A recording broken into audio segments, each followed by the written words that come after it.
Hello and welcome to my channel that is economic Pathshala by doctor Ananya. आज हम बात करने वाले हैं about the topic that how dummy variable is an alternative to the Chow test. इससे पहले वाली लेक्चर में मैंने आपको चाउ टेस्ट करवाया था और बताया था कि कैसे चाउ टेस्ट वर्क करता है और हमें बताता है कि किसी भी मॉडल में स्ट्रक्चरल चेंज है या नहीं है। ठीक है, लेकिन जो वो स्ट्रक्चरल चेंज बताता है वो ये नहीं बता पाता कि जो स्ट्रक्चरल चेंज आया है वो इंटरसेप्ट की वजह से है या फिर आपकी स्लोप की वजह से है। तो इसी चीज़ को पता करने के लिए हम क्या यूज़ करते हैं, डमी वेरिएबल को यूज़ करते हैं। तो आइए देखते हैं कि how it gonna help in that.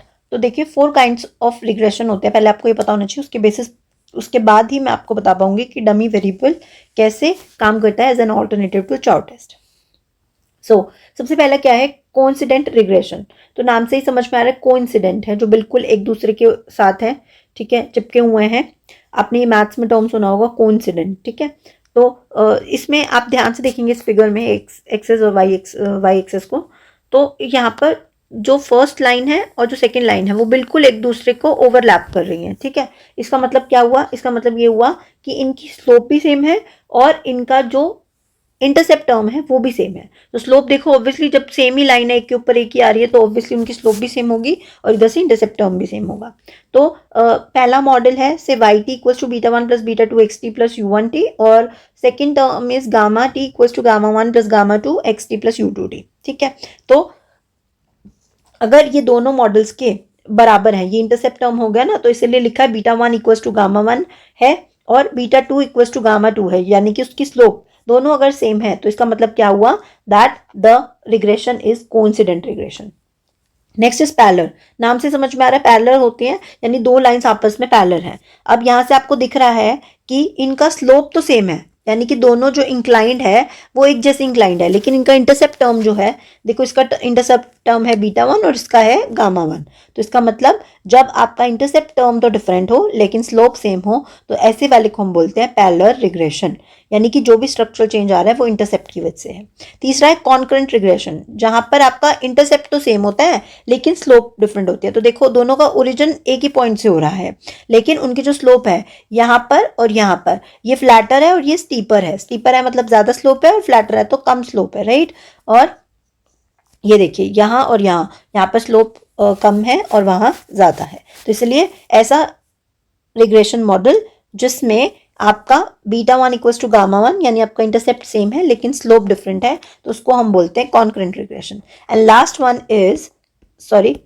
One is dissimilar regression. नाम से समझ में आ रहा है, जिसकी स्लोप भी डिफरेंट और जिसका इंटरसेप्ट भी डिफरेंट। तो क्या हो गया, स्लोप भी डिफरेंट और इंटरसेप्ट भी। तो देखिए स्लोप डिफरेंट हो गई, ये फ्लैटर है, ये स्टीपर है, और इसका इंटरसेप्ट टर्म यहाँ से शुरू हो रहा है बीटा वन और इसका गामा वन यहाँ से शुरू हो रहा है, ठीक है। तो आई होप सबको समझ में आ गया होगा। अब हम बात करते हैं how dummy variable work as an alternative to Chow test. उसके लिए हमें ये मॉडल स्टडी करना पड़ेगा। मॉडल क्या है आप देख सकते हैं, Y T equals to alpha one plus D T alpha two plus beta one X T plus beta two D T X T. Okay, so dt यहाँ पर क्या शो कर रहा है, dt equals to 1 for the post change period, that is जो अभी मैंने आपको ऊपर एग्जाम्पल करवाया था, यानी इससे पहले वाली क्लास में जो एग्जाम्पल करवाया था। अगर किसी ने नहीं देखा तो मैं दिखा देती हूँ, ये वाला जो एग्जाम्पल था हमारा सेविंग इनकम रिलेशनशिप का आफ्टर द 1982 रिग्रेशन, ठीक है, रिसेशन सॉरी। तो इसमें प्री चेंज, ये प्री हो गया और ये पोस्ट चेंज हो गया पीरियड, तो वही लिखा हुआ है। तो 1 होगा तो post change period and 0 means pre change period, ठीक है। अब इसकी रिग्रेशन इक्वेशन क्या होगी बच्चे, ये देखो 1970 से 1981 तक अगर है तो उसकी इक्वेशन क्या हो जाएगी, यहाँ पर इस पूरे मॉडल में आपको जहां जहां डी है वहां 0 पुट कर दो, तो क्या बच गया, ये 0 हो गया, ये 0 हो गया, तो बच गया alpha one plus beta one X T, correct.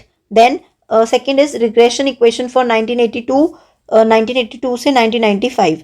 तो इसमें क्या हो रहा है, इसमें आपको दिख रहा है, क्या चीज दिख रही है आपको, कि यहाँ पर आपको क्या पुट करना है for the post change period, यानी इस टाइम पीरियड के लिए आपको 1 पुट करना है, यानी कि जहां जहां डी टी है वहां पर आपको 1 पुट करना है। तो this is 1 and this is 1, so alpha one plus beta one X T plus beta to, sorry alpha one दोबारा से लिखते हैं, तो क्या हो जाएगा जब 1 पुट करेंगे तो अल्फा 1 इसकी जगह dt की जगह 1 हो जाएगा तो alpha 2 plus beta 1 xt plus beta 2 dt की जगह 1 हो गया तो बीटा 2 xt प्लस ut क्यों नहीं होगा क्योंकि हम एक्सपेक्टेशन वैल्यू ले रहे हैं तो एक्सपेक्टेड वैल्यू लेंगे तो एक्सपेक्टेड वैल्यू ऑफ u क्या हो जाएगा 0 हो जाएगा।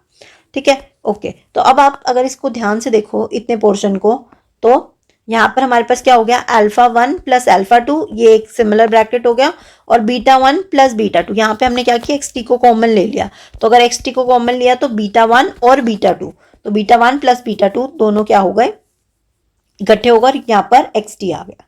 ठीक है ओके। नाउ आफ्टर दैट अब आप देखो ध्यान से कैसे ये चीज हमें हेल्प करेगा बताने में कि स्ट्रक्चरल चेंज आया है या नहीं। सेकेंडली स्ट्रक्चरल चेंज आया है तो किस रीजन की वजह से आया है। तो आप ध्यान से देखिए जो अल्फा 2 है और जो बीटा 2 है जो अल्फा 2 है इसको हम बोलेंगे डिफरेंशियल इंटरसेप्ट टर्म जबकि हमारा जो बीटा 2 है क्योंकि वो एक्स टी के साथ है तो अगर किसी को नहीं समझ में आ रहा तो ये ध्यान से देखो अगर बीटा 1 इसको अल्फा ले लेते हैं मान लो alpha 1 plus beta 1 x t है। ठीक है वाई टी ये मॉडल है तो ये हमारा क्या होता है उस मॉडल में इंटरसेप्ट टर्म होता है और ये क्या होता है हमारा स्लोप टर्म होता है जो कि हमारा इंडिपेंडेंट वेरिएबल के साथ होता है। राइट एम आई राइट। ठीक है अगर ये बात सही है तो अब देखो अब सोचो ध्यान से कि यहाँ पर जो अल्फा टी है और जो बीटा टी है तो अल्फा टी क्या हो गई हमारी डिफरेंशियल इंटरसेप्ट टर्म होगी और बीटा 2 जो कि हमारा एक्स टी के साथ है वो हमारी क्या हो गई डिफरेंशियल स्लोप टर्म हो गई। ठीक है जिसको हम स्लोप ड्रिफ्टर भी बोलते हैं।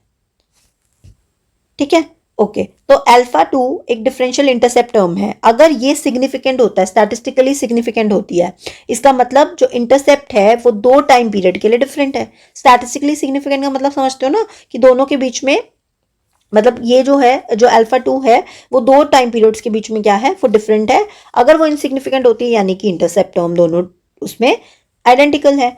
फर्दर अगर हम बीटा 2 की बात करें तो बीटा 2 डिफरेंशियल स्लोप टर्म है जिसको हम स्लोप ड्रिफ्टर भी बोलते हैं। तो अगर मान लीजिए तो डिफरेंशियल स्लोप टर्म अगर सिग्निफिकेंट है अगर वो स्टैटिस्टिकली सिग्निफिकेंट है तो इसका मतलब स्लोप में डिफरेंस है 2 टाइम पीरियड्स के। अदरवाइज अगर वो इनसिग्निफिकेंट है इसका मतलब स्लोप क्या है आइडेंटिकल है। आई होप इतनी बात तो समझ में आ गई होगी। आई डोंट थिंक सो इसमें आपको कोई कंफ्यूजन होगा। अब on the basis of these permutation and combination हमने नीचे लिखा है कि कौन सा मॉडल क्या होगा। अब ध्यान से देखो अगर आपका अल्फा 2 इनसिग्निफिकेंट है पहले लेके चलते हैं कि अल्फा 2 और बीटा इसको मैं हटा देती हूँ एक बार। अब आप यहां से सोचो अल्फा मैं यहां पे लिख रही हूँ यहां से आप बताना नीचे लिखा हुआ तो आपको समझ में आ जाएगा अल्फा 2 एंड बीटा 2 अल्फा 2 और बीटा 2। अल्फा 2 हमारा क्या था इंटरसेप्ट का था और बीटा 2 क्या था हमारा स्लोप का था। अब आप खुद सोचो अब पहले केस में जहां पर ये दोनों बराबर हैं यानी बीटा 1 और गामा 1 दोनों सेम है इंटरसेप्ट भी सेम है और स्लोप भी सेम है यानी कि दोनों केस में हमारा जो क्या होगा दोनों अगर इनसिग्निफिकेंट होंगे यानी अल्फा 2 और बीटा 2 इनसिग्निफिकेंट होंगे तभी तो वो दोनों बराबर होंगे। यानी कि हम लिख सकते हैं कि इस केस में अल्फा 2 इनसिग्निफिकेंट होगा और बीटा 2 भी इनसिग्निफिकेंट होगा। तो अगर ऐसा हुआ तो हमारा कौन सा मॉडल होगा तो हमारा कोइंसिडेंट रिग्रेशन होगा सिग्निफिकेंट। ठीक है आई एम सॉरी अगर मिस्टेक हो गई है तो बीटा 2 इक्वल्स टू इनसिग्निफिकेंट। तो पहला केस ये हो गया। अब आप खुद सोचो अगला केस सोचो पैरेलल रिग्रेशन है। पैरेलल रिग्रेशन में आपके स्लोप सेम होती है लेकिन इंटरसेप्ट डिफरेंट होता है यानी कि आपका अल्फा 2 जो है वो तो होगा सिग्निफिकेंट जबकि आपका बीटा 2 जो होगा वो क्या होगा insignificant. Is that okay? Yes ma'am okay है। आई होप समझ में आ गया होगा। नेक्स्ट बात करते हैं कॉन्करेंट में। कॉन्करेंट में इंटरसेप्ट सेम है इसका मतलब अल्फा 2 जो है वो हमारा इनसिग्निफिकेंट होगा और बीटा 2 हमारा सिग्निफिकेंट होगा। इनसिग्निफिकेंट का मतलब समझ रहे हो ना। इनसिग्निफिकेंट का मतलब है अल्फा 2 अगर इनसिग्निफिकेंट है इसका मतलब हमारे जो इंटरसेप्ट टर्म है उन दोनों के बीच में कोई भी डिफरेंस नहीं है इन द 2 टाइम पीरियड्स। वही हम कह रहे हैं कि दोनों उसमें सेम है। जबकि स्लोप अगर इनसिग्निफिकेंट है इसका मतलब स्लोप सिग्निफिकेंट है इसका मतलब दोनों की स्लोप्स में डिफरेंस है। और इस केस में क्या होगा अल्फा 2 और बीटा 2 दोनों ही क्या हो जाएंगे सिग्निफिकेंट होंगे तभी तो वो दोनों ही टाइम पीरियड में क्या आ रहे हैं डिफरेंट आ रहे हैं। राइट आई होप क्लियर हो गया होगा। यही चीज़ मैंने यहाँ लिखी हुई है, आप इसको एक बार रीड कर लीजिएगा। विद दिस हमारा आज का टॉपिक भी होता है कंप्लीट। अगर किसी को कोई भी डाउट है इस पूरे टॉपिक में या डमी वेरिएबल से रिलेटेड कोई भी टॉपिक में डाउट है तो प्लीज़ मुझे नीचे कमेंट बॉक्स में लिख कर बताइए। I try to solve that in the next video. Till then take care and bye bye.